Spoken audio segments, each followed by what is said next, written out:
네, 여러분 안녕하십니까? 이 어려운 시기에 국내외에서 또 이렇게 대면으로 비대면으로 강의를 들으신 여러분들, 신년 초입니다. 새해 복 많이 받으시고, 또 어려운 시기지만 우리가 함께 힘을 모아서 이 위기를 잘 극복하면 또 새로운 희망의 날이 오지 않겠습니까? 그죠? 여러분들 힘내시기 바라고, 오늘 우리가 시작해서 한 번에 2시간씩 6차례 할 강의는, 여러분들이 이미 알고 계시다시피 칼 융의, 스위스 정신의학자인 칼 융의 성격 유형론과 그 성격 유형론을 바탕으로 해서 만들어진 성격 유형 검사인 MBTI에 관해서 여러분들한테 소개를 해드리고, 우리 자신이 어떤 모습인가 하는 것을 우리가 좀 더 이해할 수 있는 그런 시간을 가지려고 합니다. 시작하기 전에 잠시 기도 바치도록 하겠습니다. 성부와 성자와 성령의 이름으로 아멘.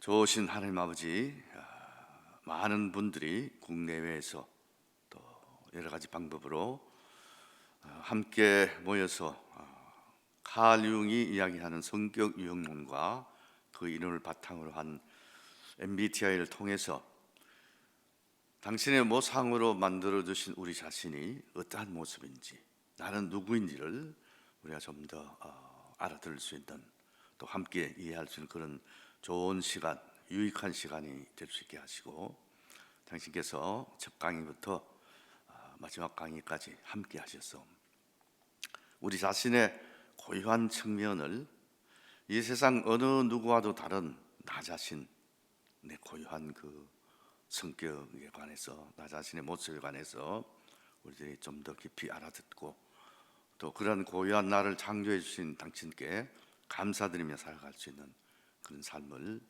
허락해 주시기를 당신께 청하면서 이 강의 시작합니다. 함께 해 주십시오. 성부와 성자와 성령의 이름으로 아멘. 네, 여러분 제 강의를 아마 들으신 분들은 이 칼 융에 관해서 많이 이야기를 들을 기회가 있으실 텐데, 저는 지난 30년간 칼 융에 심취해서 칼 융에 관해서 공부를 하고, 또 10년간 트레이닝을 받으면서 융학파 정신분석가로서 자격증 받고, 지금은 이제 정년하고 한 10년 동안 신촌에 상담 센터를 열어서, 상담소를 열어서 지금 여러 가지 치료를 하고 있습니다. 영성 상담과 심리 치료를 내가 하고 있습니다.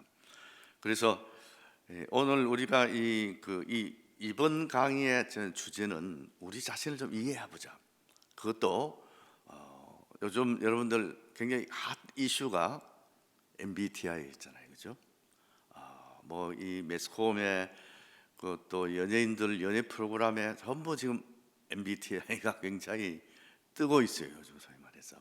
그래서 관심이 많으신데, 이 MBTI라는 이 성격 유형 검사는 두 모녀에 의해서, 심리학을 전공하지도 않은 두 모녀에 의해서, 미국 사람들입니다. 그러니까 미국 태어난 두 모녀에 의해서 이 성격 유형을 알아보는 검사로 발전을 했는데, 이 MBTI가 바로 스위스의 정신의학자로 19세기 20세기를 살면서 정말 21세기를 내다본 그런 그 시대의 징표를 읽었던 칼 융이라는 스위스의 정신과 의사가, 이분이 자기 자신의 경험을 통해서 그 사람들은 왜 서로 다를까 하는 이런 고민을 하면서 성격 유형론이라는 큰 책을, 칼 융이 20권의 이 전집을 독일어로 저술을 해서 출판이 됐는데, 그 중에서 제 6권이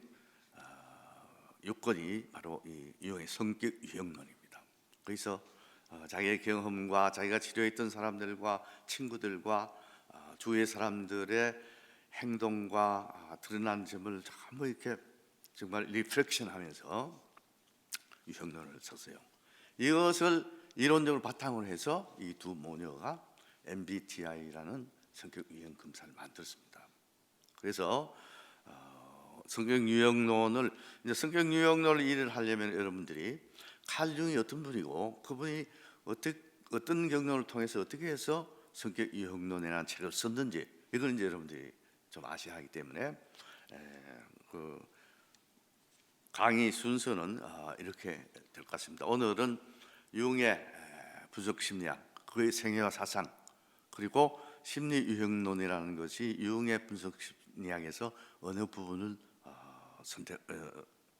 점유하고 있는지 그런 심리 유형론에 대한 인트로덕션과 융의 생애와 사상 여기에 대해서 여러분들께 첫 강의에서 해드리고 다음 주에는 융의 심리 유형론의 내용을 구체적으로 여러분들한테 소개를 해드립니다. 그러면은 융의 심리 유형론에 의하면은 융은 우리 인간의 성격 유형을 8가지 유형으로 분류를 했습니다.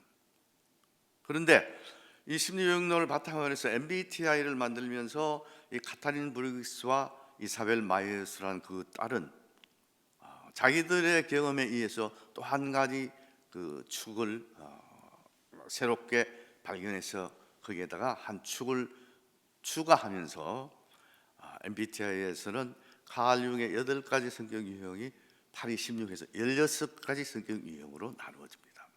여러분들 많이 들어보셨겠지만 ISTJ, ISTP, ESTP, ESTJ 이래 가지고 16가지 유형으로 나누어지고 이것이 요즘 젊은이들이 굉장히 이게 유행을 해서 젊은이들이 이렇게 뭐 모임을 하면서 자기 소개를 할 때 나는 ISTJ 유형입니다 이렇게 소개를 한다고 그래요. 제가 깜짝 놀랐어요. 그래서 그만큼 그런 것은 MBTI에 대한 관심은 나 자신이 어떤 사람인지를 알고 싶어하는 그런 그 욕구에서 나온 것이 아닌가 저는 생각을 합니다. 왜냐하면 여러분 알다시피 어린아이가 의식이 들면서 자아가 어느 정도 형성되면서부터 던지는 질문이 뭐죠? 나는 어디서 왔어? 나는 누구야? 그것부터 질문을 하면 여러분 잘 아시다시피요. 자신을 키워보셨으니 잘 아시겠죠, 그죠? 그래서 그런 MBTI에 대해서 소개를 해드리고 또 자세한 것을 이해를 여러분들이 좀 하고 그런 MBTI 성격 유형을 가지고 우리가 실생활에서 어떻게 좀 적용을 할 수 있는지 그리고 이것을 마지막으로 영성생활과 좀 이렇게 연결시켜서 우리가 하는 그 기도생활, 영성생활에도 이것이 내가 내 유형을 알면은 조금 더 쉽게 조금 더 깊게 기도를 할 수 있는 그런 그 측면이 없을까 이런 것을 다 엮어서 6번의 강의로 여러분들한테 전달을 해드리려고 합니다. 그래서 오늘 제 1강은 융의 분석 심리학과 심리 유형론이라는 제목으로 여러분들한테 말씀을 드릴 텐데 그것을 이제 소개하기 위해서 먼저 칼 융이 어떤 분이신지 좀 소개를 하고 싶습니다. 칼 융은 1875년에서 태어나서 1961년에 돌아가신 분입니다. 이분이 19세기 1875년생이니까 19세기 말이잖아요, 그죠? 그 당시만 해도 이분이 계산을 해보십시오. 몇 살까지 사셨네요? 86세까지 사셨습니다. 굉장히 장수를 하신 분이죠.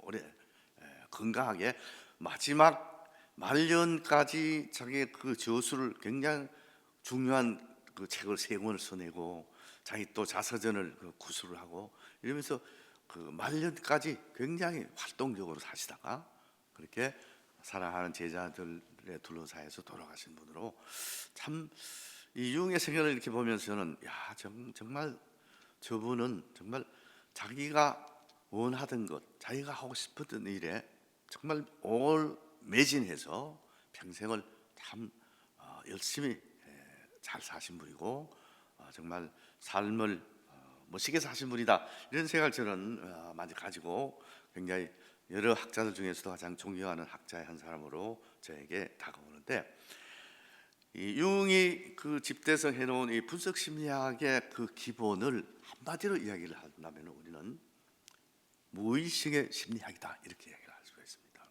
무의식의 심리학. 여러분 들어보시긴 하셨죠, 그죠? 우리 안에 내가 잘 모르는 무의식이라는 부분이 있다. 의식은 내가 알고 내가 이해하고 내가 기억을 통해서 끄집어 올라올 수 있는 그런 부분이 의식이라면, 칼 융은 그런 우리가 알고 있는 의식보다도 훨씬 더 큰 범위의 무의식을 상정을 하고, 그 무의식이 우리 마음의 굉장히 큰 부분을 차지하고 또 중요한 부분이다, 이것을 굉장히 강조한 사람입니다. 그래서 칼 융이 이제 82세가 되셨을 때 제자들이 그런 청을 합니다. 선생님이 논문이나 학술 저술이나 이런 거 엄청 많이 남겨놓으셨는데, 선생님의 자신의 삶에 대해서 좀 뭔가를 남겨놓으셔야 우리가 후학들에게도 절하고 가르치고 하지 않겠느냐. 선생님 자신의 삶에 대해서 좀 이야기를 해주십시오.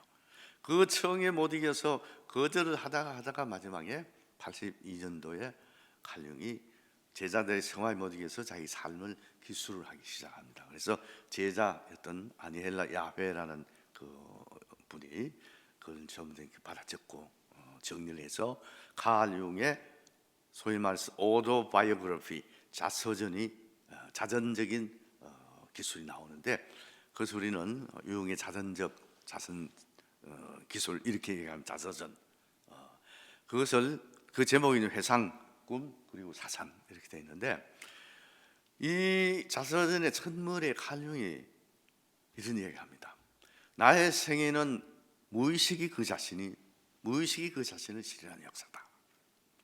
무의식에 있는 모든 것은 사건이 되고 밖의 현상으로 나타나고, 또 인격, 우리가 이야기하는 인격이라는 것 또한 그 무의식적인 여러 조건에 근거해서 발전하고, 이것이 스스로 전체로서 체험이 된다. 그것이 바로 자기 실현이다, 이렇게 얘기합니다. 자기 실현이라는 것은 자기가 가지고 있는 모든 것을 통합해서 하나로 전일로 이렇게 완성시킨 것, 이것이 자기 실현이죠. 그래서 융의 분석 심리학은 기본적으로 무의식의 심리학이면서 자기 자신을 의식과 무의식을 하나로 통합시켜서 전체적으로 완성을 하는 것, 이것이 자기 실현이고, 칼 융은 이것을 이제 많은 심리학자들이 자기 실현 이야기를 많이 했는데, 융은 자기 실현보다는 개성화 이렇게 이야기를 했습니다. 개성화, 인디비주에이션, 진정한 자기 자신이 되는 것, 남이 아닌 진정한 자기 자신이 되는 것, 그것이 바로 우리 인간에게 주어진 어떤 면에서는 숙명처럼 우리가 달성해 나가야 할 그런 어떤 그 책무고 의무다, 이렇게 그의 사상에서 이야기를 합니다. 융의 사상이 그런 무의식을 중심으로 하고 정말 자기를 하나로 통합시켜서 전체 인격을 완성시킬 수 있는 그런 체계, 그런 마음, 아니면 우리의 정신, 혹은 우리의 의식과 무의식의 그 구조, 이것을 먼저 여러분들이 한번 좀 이렇게 개념을 딱 잡으면은 분석 심리학이 바로 이런 것이구나 하는 것을 이해하기가 훨씬 쉬워지는 거죠. 보면 이것이 융이 이야기하는 마음의 구조, 정신의 구조, 의식과 무의식의 구조, 그런 겁니다. 여기에 다 있습니다. 이 설명이. 자, 이걸 좀 설명을 해드리면, 여기 우선 의식과 무의식이 있잖아요, 그죠? 의식 부분이 있고 마음이, 그러니까 융은 마음의 구조를 이렇게 세 가지 층으로 되어 있다, 이렇게 얘기합니다. 그리고 우리가 이 세상을 살아가면서 환경과 부딪히면서 가장 가까이 접할 수 있는 그 바깥 부분에, 가장 바깥 부분에 뭐가 있냐면은 우리 의식이 있습니다. 의식. 이것은 내가 한번 경험했고 내 기억 안에, 내 마음 안에 이렇게 들어와 있는 부분입니다. 이 의식 부분의 중심에 뭐가 있냐면 자아라는 것입니다. 이걸 하면 이고인데, 이 자아가 바로 한국말로 하면 내가 바로 자아, 의식의 중심입니다. 그래서 이 자아가 어린아이가 태어나서 보면은 제 그 조카 손주도 지금 이제 그 태어나지 1년이 아직 도래 안 됐는데 보면은 막뭐 이런 빙빙 돌아가면 그걸 다 뚫어지게 쳐다봐요. 응?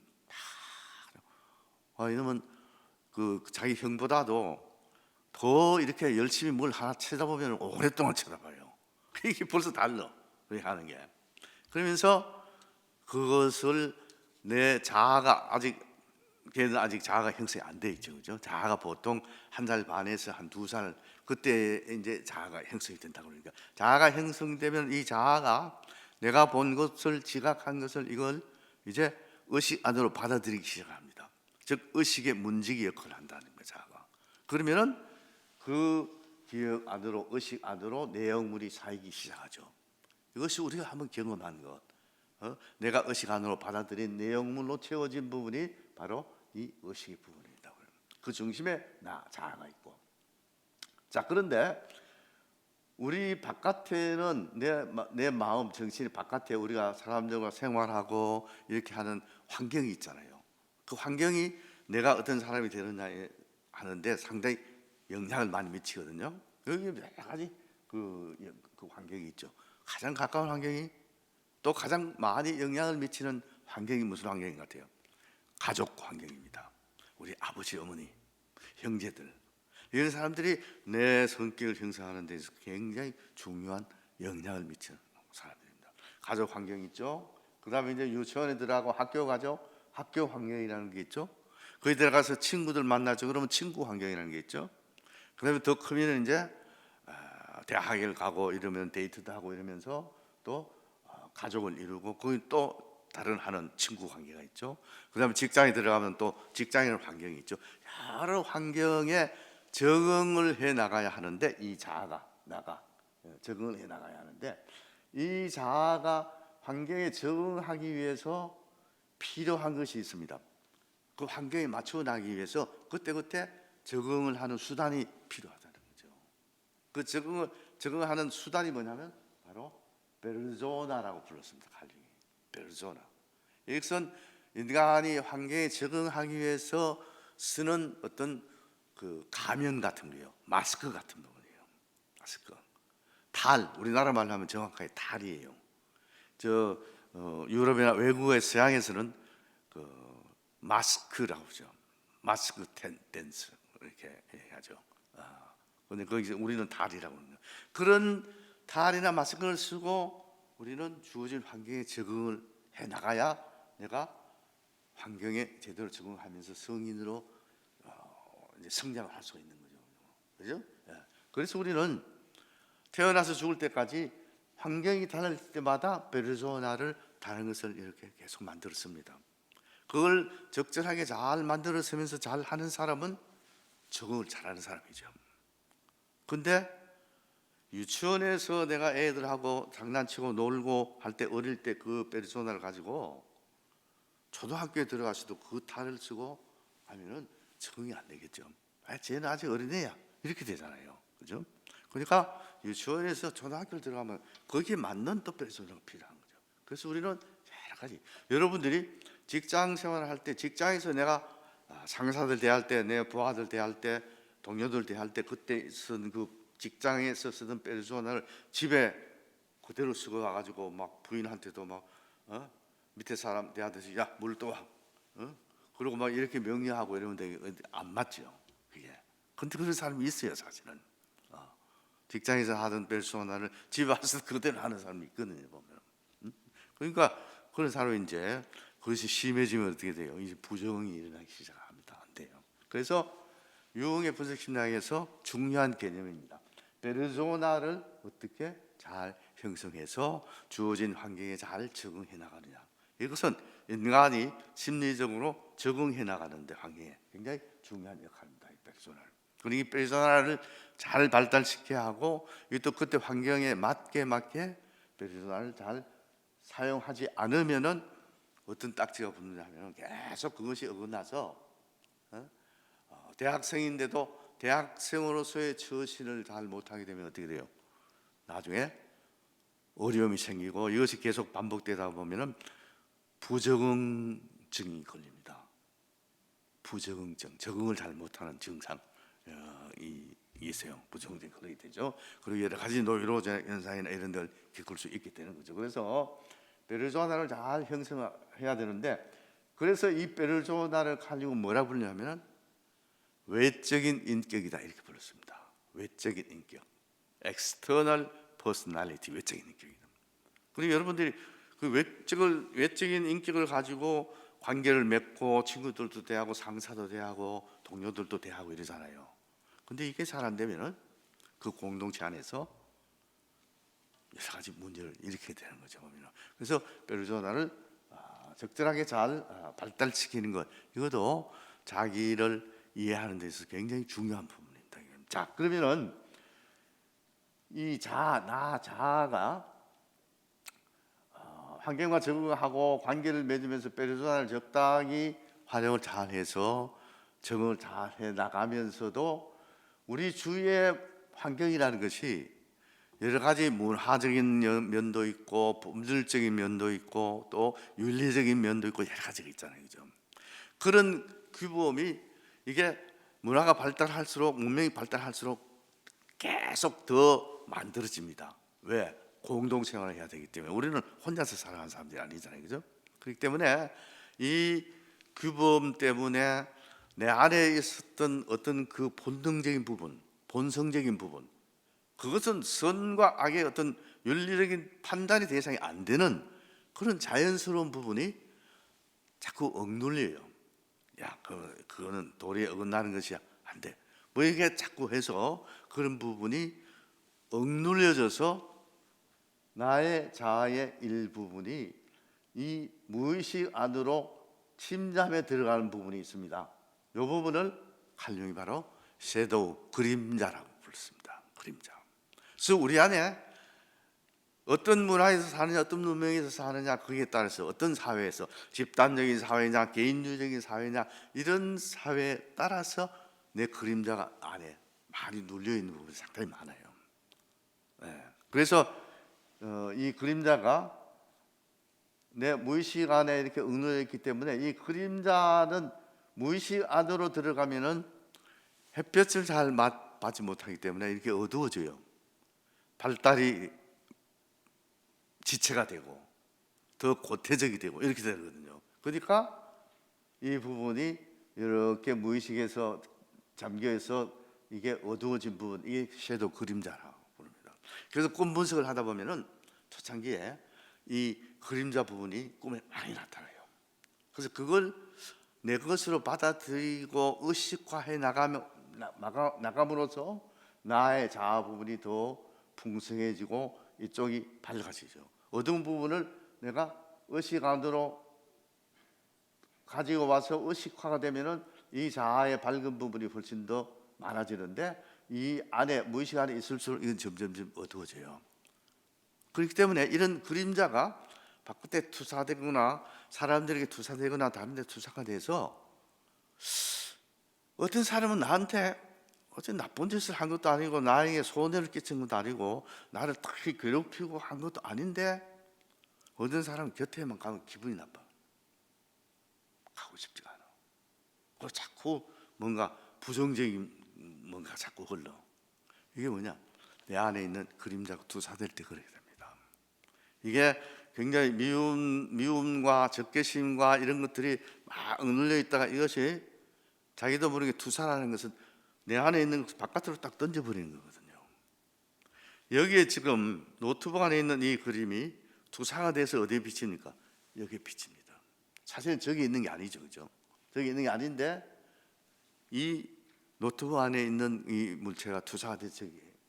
그런데 내 마음에 있는 그림자나 어두운 부분이 이게 투사가 돼서 어떤 대상이나 사건이나 이게 투사가 돼 버리면은 그러한 것들이 전혀 나에게 적대감을 가지고 다가오지 않는데도, 어떤 사람이 나에게 나를 미워하지 않는데도 나는 저 사람이 나를 미워한다. 이런 일은 내가 하기 싫다. 이렇게 되는 거죠, 보면. 그래서 여러분들이 이 무의식을 이해하려면 이렇게 생각해 보면 돼요. 내가 이해할 수 없는 행동을 내가 할 때가 많죠. 내가 이해할 수 없는 부분을. 이 무의식은 자율성을 가지고 움직이기 때문에 칼 융은 뭐라고 그러냐면은 이게 어떤 인격체처럼 움직인다 이렇게 하겠습니다. 이 무식 안에 있는 그림자들이나 이런 것들이 어두워진 부분이. 그러니까 그거는 자기 인격체처럼 자기 마음대로 자율성을 가지고 막 움직이니까 내가 컨트롤할 수 없는 부분이에요. 근데 내가 어떤 데 그러잖아요. 어떤 일을 탁 저질러 놓고 야, 내가 왜 이랬지? 미쳤나? 내가 지금 나이가 들어가면서 이게 뭐 돌았나? 왜 이래? 그럴 때 있어요. 그것이 바로 무의식 작용입니다. 내가 컨트롤할 수 없는, 그러니까 내 무의식 안에 뭐가 많이 어두워져 있는 부분이 많으면 많을수록 이게 바깥으로 투사되고 다른 사람이 투사돼서 관계를 어렵게 만들고 또 어떤 사건을 이해하기 어렵게 만들고 거기서 그냥 극단적인 어떤 형태의 어떤 그 폭력을 쓰게 되고 뭐 이렇게 되는 거죠. 그러니까 아마 그런 체험은 누구나 다 있잖아요, 여러분들, 그죠? 내가 의도하지 않았던 것에 휩싸여서 내가 전혀 나하고는 다른, 내가 한 것 같지 않은 그런 행동을 하고 그런 생각을 하고 그런 감정에 휩싸여서 잠을 못 자고 그래서 불면증이 걸리고 이런 것들을 이게 다 무의식에 있는 작용이다 이런 얘기입니다. 그런데 칼융은 우리가 의식이라고 하는 이 부분, 자아가 수장이 되어 있는 의식이 하는 이 부분은 개인적인 무의식은 내가 한번 경험했던 것이 조금 전에처럼 주위의 어떤 규범이나 윤리 의식이나 어떤 체면 그 의례나 문명의 어떤 요구나 이런 것들에 의해서 억눌려져 있는 부분이 바로 개인 무의식입니다. 이것은 내가 한때 의식했던 것이 억눌려져 있는 것이기 때문에 이것은 조금 쉽게 사이코테라피 상담을 한다든지 심리 치료를 한다든지 하면은 이걸 집어내서 내가 의식화할 수 있어요. 그래서 이제 조금 이따 설명하겠지만 정신 분석학을 처음 창시한 사람이 독일의 지금은 프로이드라는 사람인데 이 프로이드는 바로 이 개인 무의식 층에 대해서 굉장히 많이 이야기를 합니다. 그런데 그까지가 이제 의식과 무의식의 구조라면은 칼 융이 독특하게 제창한 부분이 있어요. 그것이 뭐냐면 이 심층의 가장 깊이에 있는, 마음의 가장 깊이에 있는 집단적인 무의식이라는 얘기예요. 집단적인 무의식. 이거는 어느 심리학자도 정신의학자도 이야기를 하지 않았는데 칼 융이 자기 안에서 계속 밀려 나오는 어떤 무의식의 이미지나 환상이나 이런 것들을, 무의식의 어떤 이미지들을 환상이나 또 여러분 밤에 자면서 꿈을 꾸잖아요. 꿈을 통해서 엄청난 체험을 해요. 그러면서 도대체 이런 것들이 어디서 이게 나오는가? 이게 내 안에 있는 것이니까 이게 나오는 거 아니냐. 그래서 칼융은 그것을 자기 경험을 단출을 하고 또 생각을 하고 사색을 하고 또 원시인들을 찾아다니면서 그 사람들이 가지고 있는 사고방식을 연구를 하고 이렇게 하면서 집단무의식이라는 개념을 만들어냈는데 이 집단무의식은 나의 경험하고는 전혀 관계가 없이 우리가 정신적으로 인류 조상들이 이 세상에 살면서 체험하고 생각하고 느끼고 했던 그런 것들이 우리에게 정신적으로 대물림되어 오는 그런 부분이다 이렇게 봤습니다. 그러니까 우리는 이 세상에 살았던 아담과 이브가 시초의 인간이라면 우리가 신앙인들이 이해하고 있는 것처럼 그 사람들의 그 인류 조상들의 경험이 지금까지 인류가 지금 역사가 얼마나 됩니까? 그 역사 동안에 계속 그것으로 연결이 되어가지고 우리한테까지 그것이 전수가 되어 온다는 이야기죠. 그러니까 우리는 인류 조상들과 끊어진 것이 아니라 연결되어 있다는 이야기입니다. 이게 굉장히 중요한 이야기예요. 나는 그냥 고립되어서 사는 사람이 아니라 전체 인류의 어떤 것과 연결이 돼서 이렇게 하나로 엮여져 있다는 얘기입니다. 법륜 스님이 많이 이야기하는 인드라망이라는, 전 세계는, 전 인류는 하나의 인드라망, 하나의 어떤 연결체 속에서 우리가 다 포함합니다. 그래서 우리는 관계 속의 인간이다. 우리는 전부 연기로 돼 있다. 그런 이야기하고 비슷하게 칼 융이 이 집단 무의식이라는 것을 이야기하면서 인류는 조상들의 어떤 정신 세계와 현재 지금 태어나는 아이도 그 조상들의 어떤 체험의 어떤 영역을 그대로 가지고 태어난다, 이렇게 봤습니다. 이것이 융의 독특한 사상인 집단 무의식의 어떤 사상입니다. 자, 그러면은 보세요. 외적인 인격인 페르소나로 환경에 적응하면서 내가 이제 점점점 성장해가면서 자기 안에 있는 그림자를 좀 인식하고 받아들이고, 그래서 자아를 확장해가면서 개인 무의식과 집단 무의식, 이 무의식 안에 있는, 그러니까 개인 무의식은 어느 정도 우리가 의식할 수 있는데 집단 무의식은 내가 마음대로 끄집어내서 뭘 기억을 하고 이것도 안 돼요. 이거는 왜? 이 집단 무의식 안에 있는 원형들은, 이것이 원형인데, 원형 아키타입이라는 것은 원초적인 행동 양식이다, 이런 이야기입니다. 원형, 이 원형들은 자율적으로 움직이기 때문에 우리가 마음대로 자아가 그것을 컨트롤할 수가 없는 부분이에요. 그럼 이건 주로 어떻게 나타나냐? 꿈의 어떤 사고로 나타난다든지, 우리가 하는 어떤 환상을 통해서 나타난다든지, 이렇게 됩니다. 이미지로, 상으로, 상징으로 나타납니다.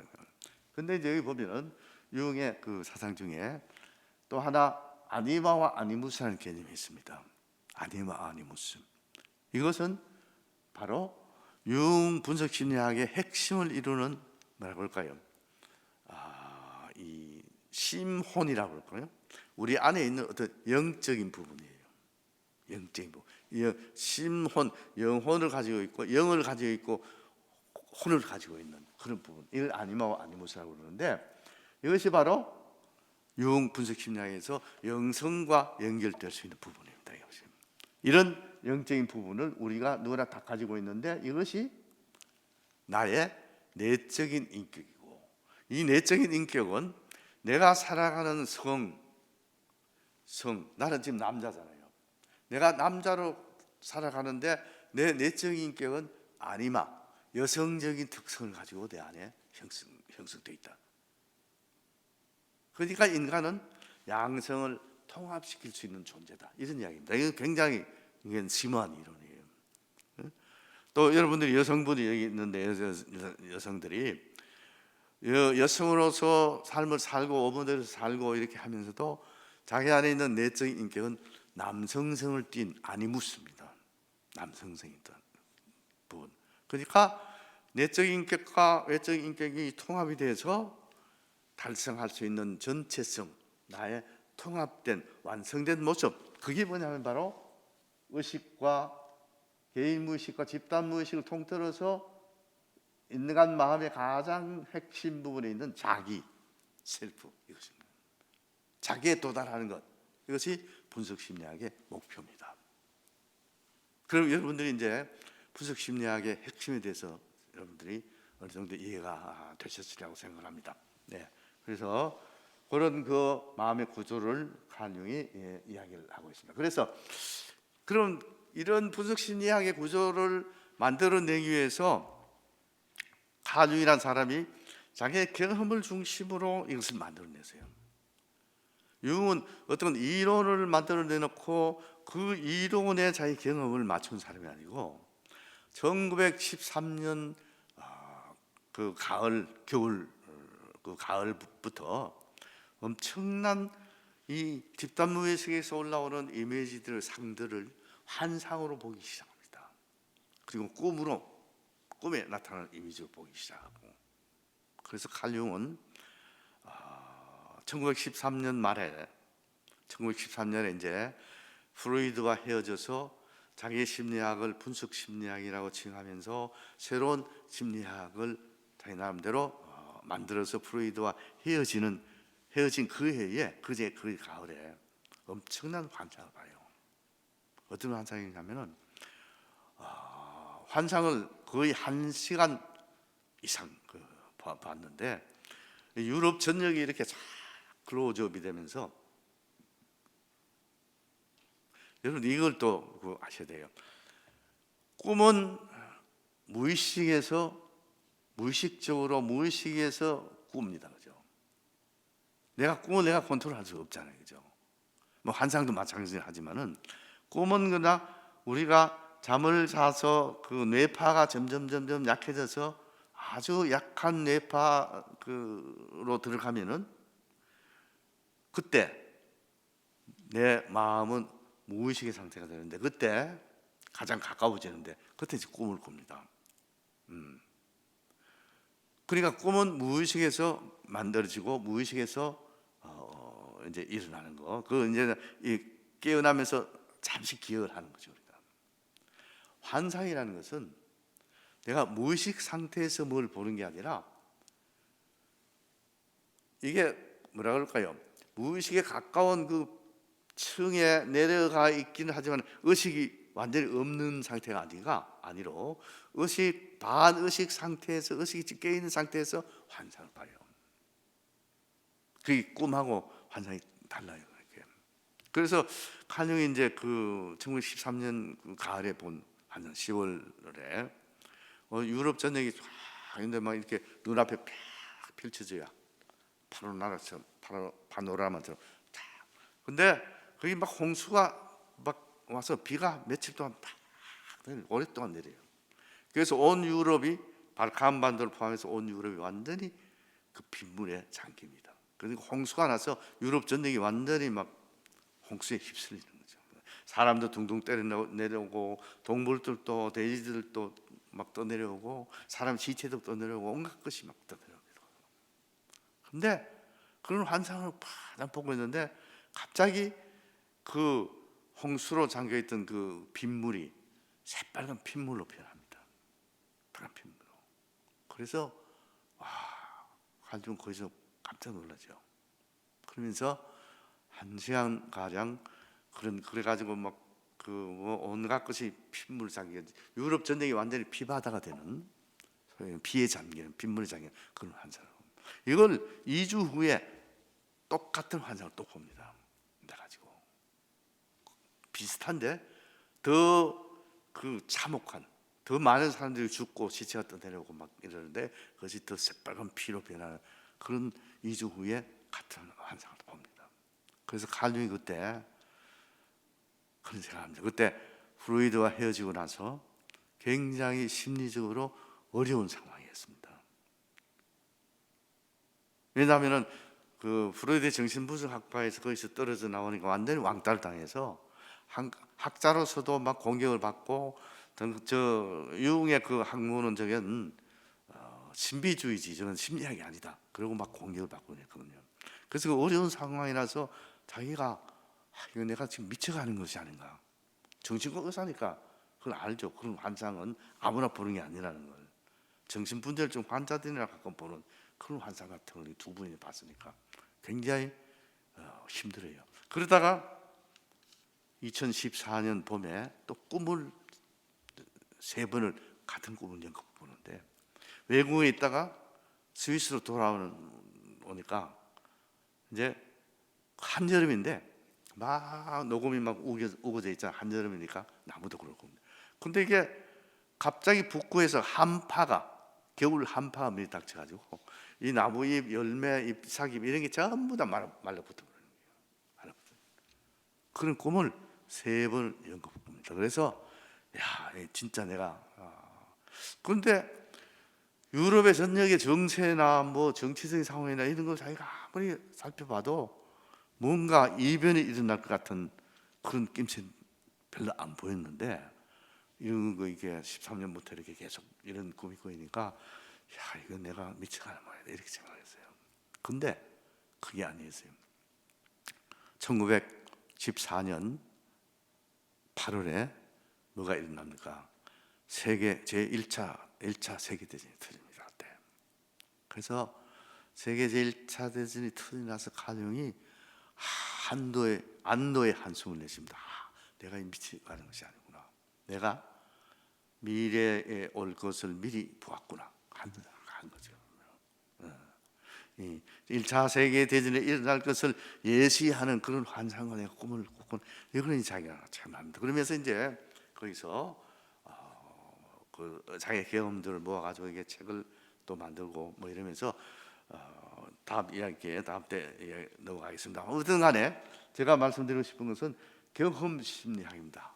간용 그런 경험을 통해서 무의식에서 올라오는 여러 가지 이미지들이나 환상이나 꿈을 보면서 자기가 생각했던 것, 자기가 반추한 것 이런 것들을 이론적으로 엮어놓은 것이 바로 분석 심리학입니다. 그래서 분석 심리학은 방법론적으로 보면 이것은 경험 심리학이다. 그리고 심리적 사실을 있는 그대로 파악하자는 것이 분석 심리학의 목적이기 때문에 심리학은 어떤 사건, 어떤 사실을 있는 그대로 거기에 어떤 판단을 내는 것이 있는 그대로 파악한다는 그런 정신으로 분석 심리학을 만들었기 때문에 이것을 우리는 방법론적으로 분석 심리학은 현상학적인 접근에 의해서 만들어진 것이다 이렇게 얘기합니다. 그리고 칼 융은 그로 자기의 저서 여기저기서 그런 얘기합니다.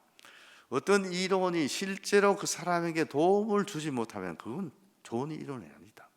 이론만 만들어 가지고 소용이 없다. 그 이론이 바로 사람들이 자기를 발견하거나 정말 삶을 풍요롭게 사는데 도움이 되어야만 그것이 좋은 이론이다. 그래서 분석 심리학을 우리는 응용 심리학이다 이렇게 얘기합니다. 경험 심리학이고 현상학적인 접근을 하고 응용을 중심으로 한 실리적인 그런 심리학이다. 그리고 분석 심리학은 바로 홀리스틱 어프로치, 전체적인 접근을 하는 심리학이다. 전체적인.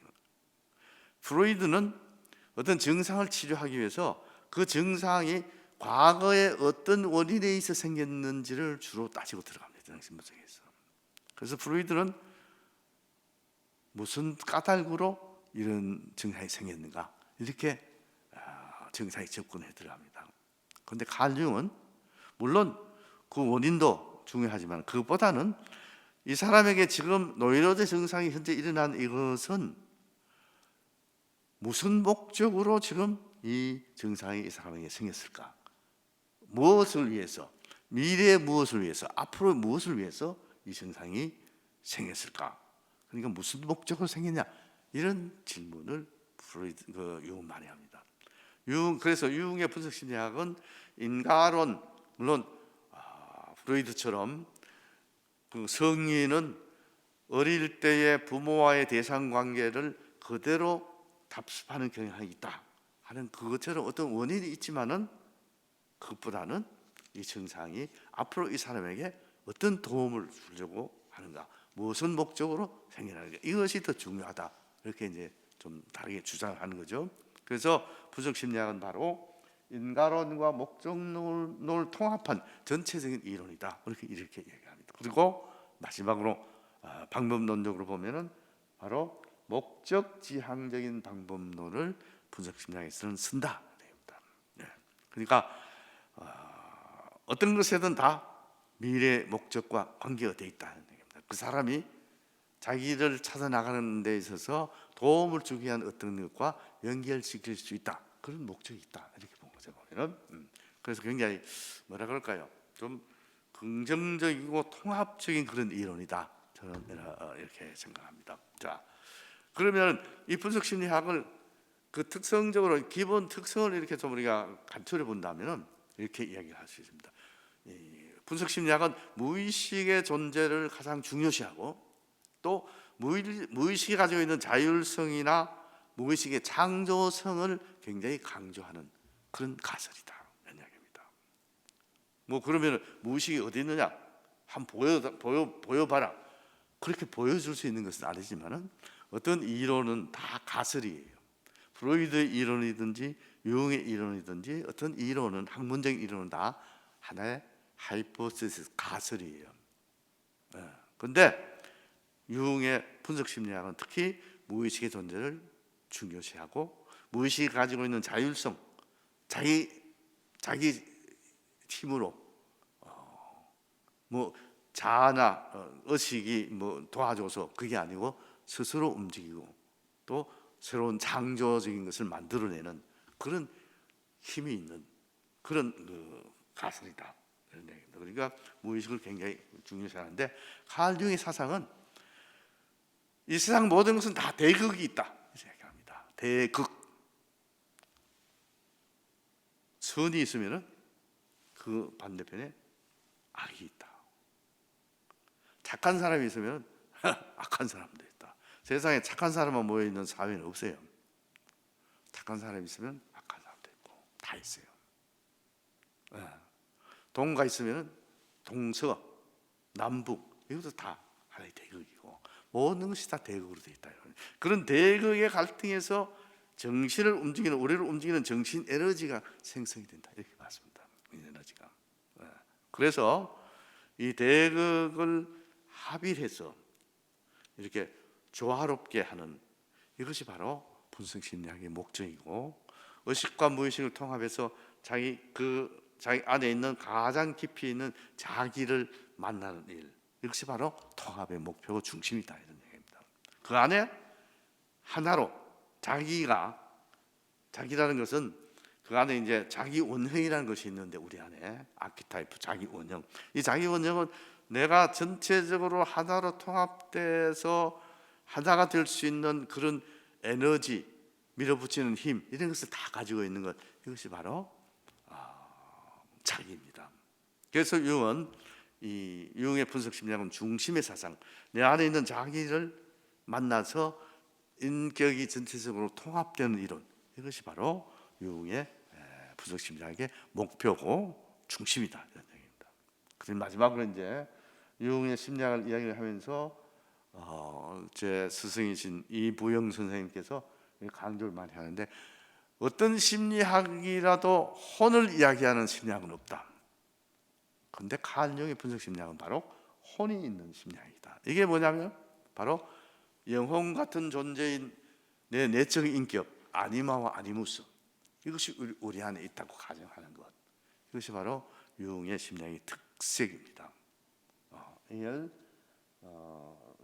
가이스트와 젤레라고 독일어로 표현을 하는데 스피릿, 심혼, 심령, 아니마, 아니무스 이것들이 우리 안에 있어서 내 내적 인격으로 존재를 하기 때문에 우리는 그런 영을 지닌 혼을 지닌 내적 인격의 인도로 자기를 만날 수 있게 되는 것 그래서 전체로 통합할 수 있는 것 전체 중심으로 통합될 수 있는 이것이 바로 분석 심리학의 특성이다 이렇게 합니다. 자, 제가 여러분들한테 좀 비교적 뭐라 그럴까 융의 분석 심리학의 핵심을 이렇게 좀 전체적인 그림을 그려드리려고 설명을 좀 자세히 했습니다. 자, 그러면 여기서 융의 사상을 조금 빠른 속도로 여러분들한테 설명을 해드리고 넘어가도록 하겠습니다. 융의 부모님,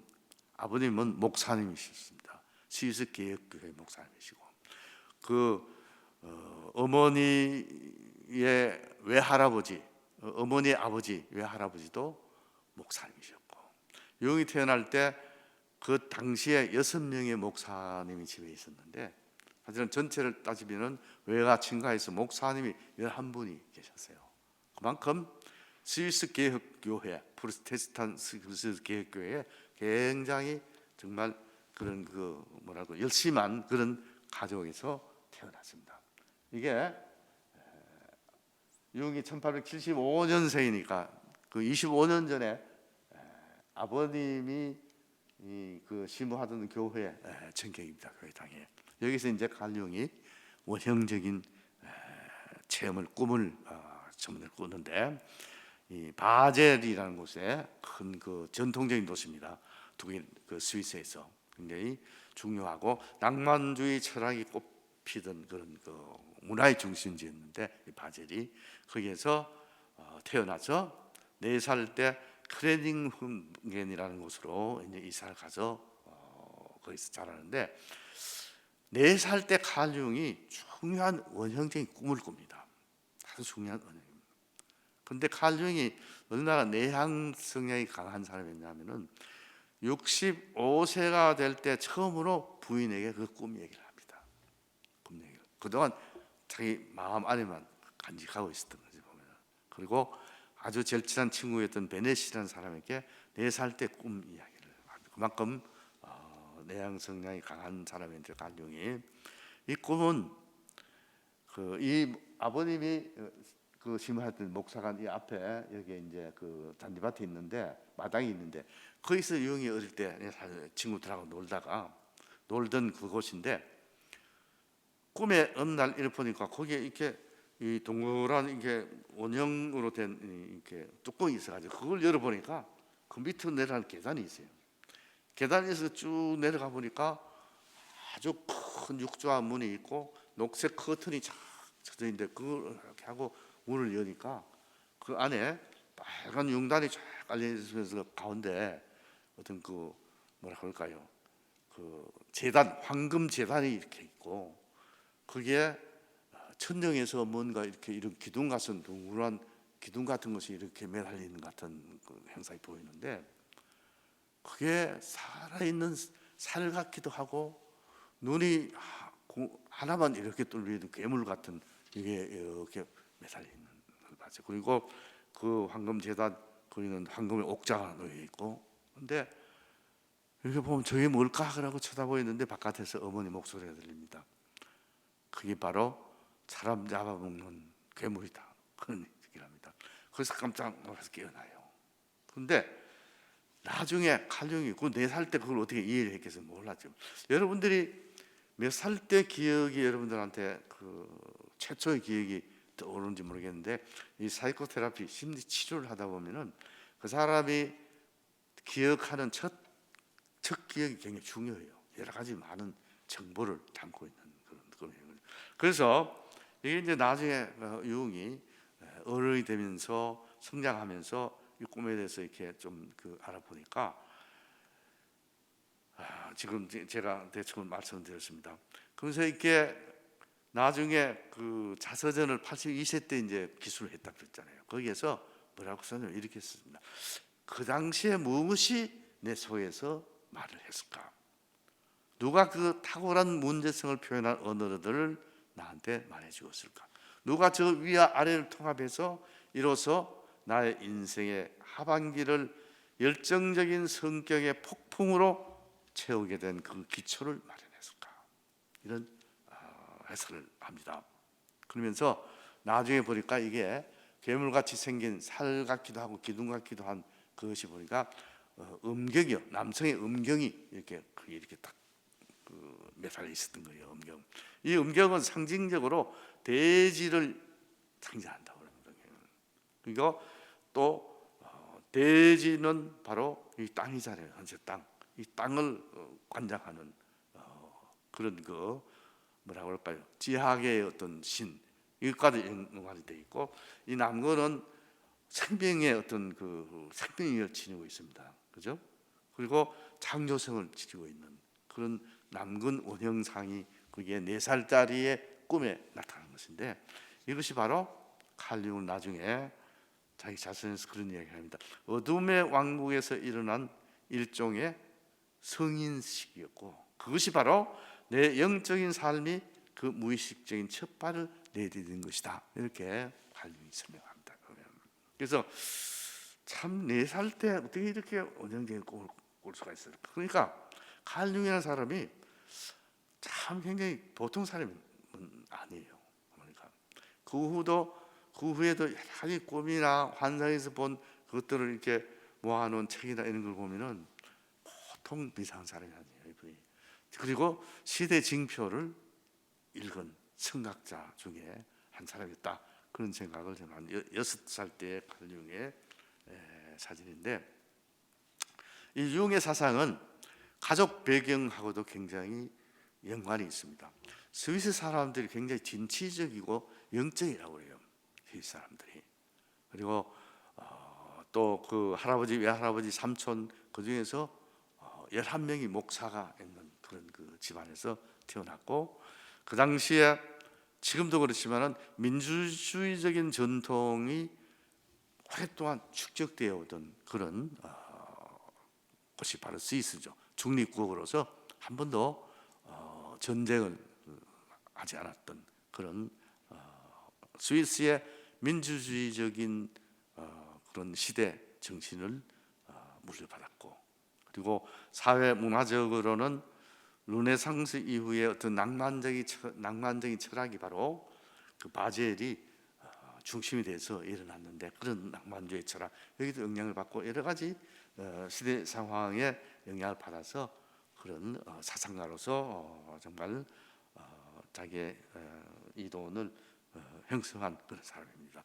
예, 오른쪽이 외할아버지고 왼쪽이 할아버지. 이분은 그 바젤 대학 의과대학의 그 외과 의사였어요. 할아버지는. 외할아버지는 목사님이셨고 성서학을 신학을 전공한 목사님이셨고 그렇습니다. 그러니까 이 할아버지, 이 외할아버지한테 그 딸이, 이 목사님이 굉장히 영적인 그 감성이 강했던가 봐요. 일요일 날 설교를 하기 위해서 설교를 준비할 때 자꾸 뭔가 이렇게 귀신 같은 것이 왔다 갔다 한다고 그래가지고 자기 딸 보고, 유흥의 어머니 보고, 내가 내 뒤에 좀 서 있어라, 내 설교 준비할 동안. 그 유흥의 어머니 딸이 이거 뒤에, 의자 뒤에 이렇게 서 있으면 그런 것들이 왔다 갔다 하지 않고 소란스럽게 하지 않고 조용했대요. 그래가지고 설교를 준비하고 그랬다는 거예요. 그러니까 그 외할아버지의 혈통, 그 어머니의 영적인 면을 이게 칼 융이라는 사람이 물려받은 것이 아닌가 싶어요.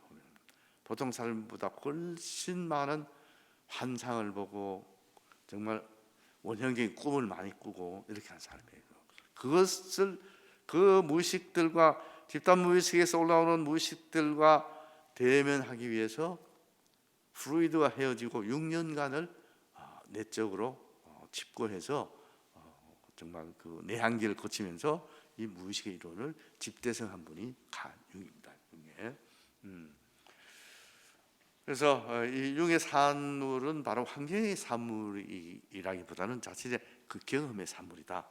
제가 아까 말씀드렸듯이 그런 측면을 여러분들이 좀 기억을 하면 좋겠고, 그래서 이제 중요한 경험들을 보면은 어릴 때 이제 우리 누구나 다 놀이를 하잖아요. 칼 융도 손재주를 굉장히 좋았어요. 그림도 잘 그렸고, 조각도 자기 그 성탑에 가면 조각도 이렇게 많이 만들어 놨는데 이게 손재주가 좋아가지고 그 내향성이 강한 아이니까 친구들이 그런 많지 않고 혼자서 이렇게 이 나무자를, 필터에 있는 나무자를 깎아가지고 인형을 만들었는데, 이 인형이 옷도 입히고 구두도 신기고 모자를 쓴 인형을 만들었는데, 이 인형, 그리고 나인강변에서 놀다가 주워온 이 조각 돌 있잖아요. 자갈돌, 이런 걸 이제 자기 그 마음이 가는 대로 색칠을 했는데, 색칠을 이 반으로 나눠가지고 위하고 아래 부분을 다르게 막 색칠했어요. 그래서 융의 자서전에 보면 이런 이야기가 나옵니다. 나는 내 마음이 외롭고 힘들 때 이 인형과 그 자갈돌을, 내가 칠한 자갈돌을 우리 집 그 다락방 그 석가래에다가 거기다가 이렇게 감추어 놓고 마음이 울적하고 이럴 때 가서 그걸 끄집어내서 그 인형과 대화를 하고 이렇게 했다는 거예요. 그럼 마음이 더 안정이 되고 그랬다는 거예요. 근데 나중에 보니까 자기가 손으로 그냥 마음이 가는 대로 그 인형을 만들었는데, 그 인형이 히랍에 나오는 아주 중요한 신의 신상하고 똑같이, 거의 똑같이 깎아진 거예요. 델레스포로스라는 히랍의 신이 있는데, 이 그리스의 신은 신인 아스클레피우스를 수행하는 수행자 역할을 하면서 죽은 사람의 영을 지상에서 천상으로 안내하는 사이코폼푸스, 영적인 인도자의 역할을 하는 그런 델레스포로스의 신상을 이게 칼이 깎은 거예요. 그리고 그 자갈돌에다가 이 색칠을 한 것도 보니까 바로 원신들이 그 거대한 어떤 신에게 경배하기 위해서 제단에다 색칠해가지고 올려놓고 경배를 하고 했던 그런 영혼의 돌이라고 원시인들이 불렀던 그 돌의 색깔하고 거의 똑같이 칠을 한 거예요.